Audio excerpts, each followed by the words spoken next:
primeira fase da Unicamp trouxe para a gente, sem surpresas, né, questões híbridas, multidisciplinares. Aqui a gente tem um exemplo colocando arte, né, com história.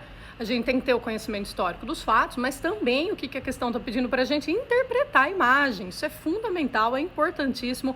Olhar para os elementos, pensar como que a gente analisa uma imagem como essa, um quadro histórico, um quadro importantíssimo do Goya.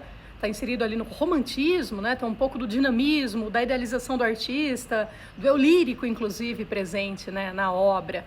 Vamos lá, ó, o 3 de maio de 1808 em Madrid, por Francisco Goya, tá no Museu do Prado, ali na Espanha. E vem ali a pergunta, tá? Essa pintura histórica de Francisco Goya foi feita no início do século XIX, na Espanha, sobre a obra, tá? Sobre a obra e o seu contexto, é correto afirmar que, vamos lá, olha a. O pintor destaca o protagonismo francês ao mostrar na cena de fuzilamento decorrente da ocupação napoleônica na Península Ibérica as armas dos oficiais do exército. Cara, tá aparecendo, a gente consegue ver as armas ali no centro, inclusive, mas protagonismo, destaque, né? A gente tá vendo as figuras desse exército napoleônico à margem, inclusive, escurecidas, não tem o rosto aparente. Então, não é o protagonista, é analisar a imagem, como a pergunta tá pedindo ali pra gente, tá? Vamos ver a B. Aqui para o cantinho.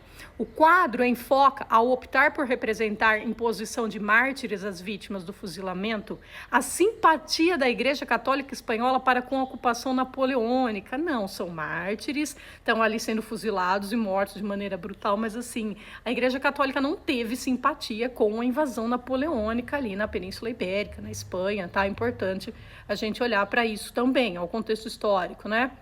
Olha a C. A lanterna que integra a pintura no quadro, ali no centro, colocada inclusive propositalmente pelo Goya para chamar a atenção para as figuras ali, né, pelas vítimas, ilumina o massacre contra os revoltosos, onde que essas pessoas estão revoltosas, tá? Estão em calamidade, se entregando à morte, com medo, não há uma revolta, analisa a imagem, tá? Pelo pelotão racionalmente organizado de soldados durante a Revolução Francesa, foi depois da Revolução Francesa, pelotão racionalmente organizado. É interessante a gente pensar, realmente está racionalmente organizado, mas o Goya os coloca ali sem faces aparentes para a ideia de retratá-los como máquinas de matar. Ele desumaniza essas figuras. Agora, olha que linda, tá?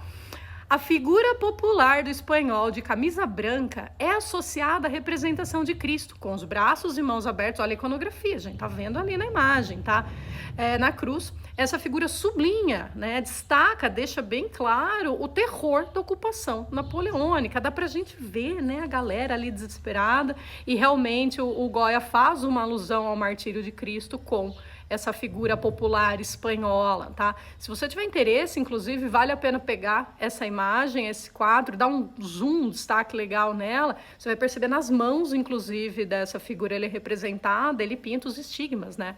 As chagas de Cristo, trazendo ainda mais essa alusão de inocentes sendo mortos de maneira brutal, de maneira cruel, eram trabalhadores camponeses, foram mortos de maneira ali violenta, né? E sem nenhum tipo de, enfim, pena ou percepção que eram apenas trabalhadores do campo, tá? Uma questão bem interessante, bem a cara da Unicamp, ok? Bem legal, vale muito a pena a gente olhar. Sempre falo, imagem, gente, presta atenção em todos os elementos da imagem, tudo é muito importante ali e vai te ajudar muito no vestibular.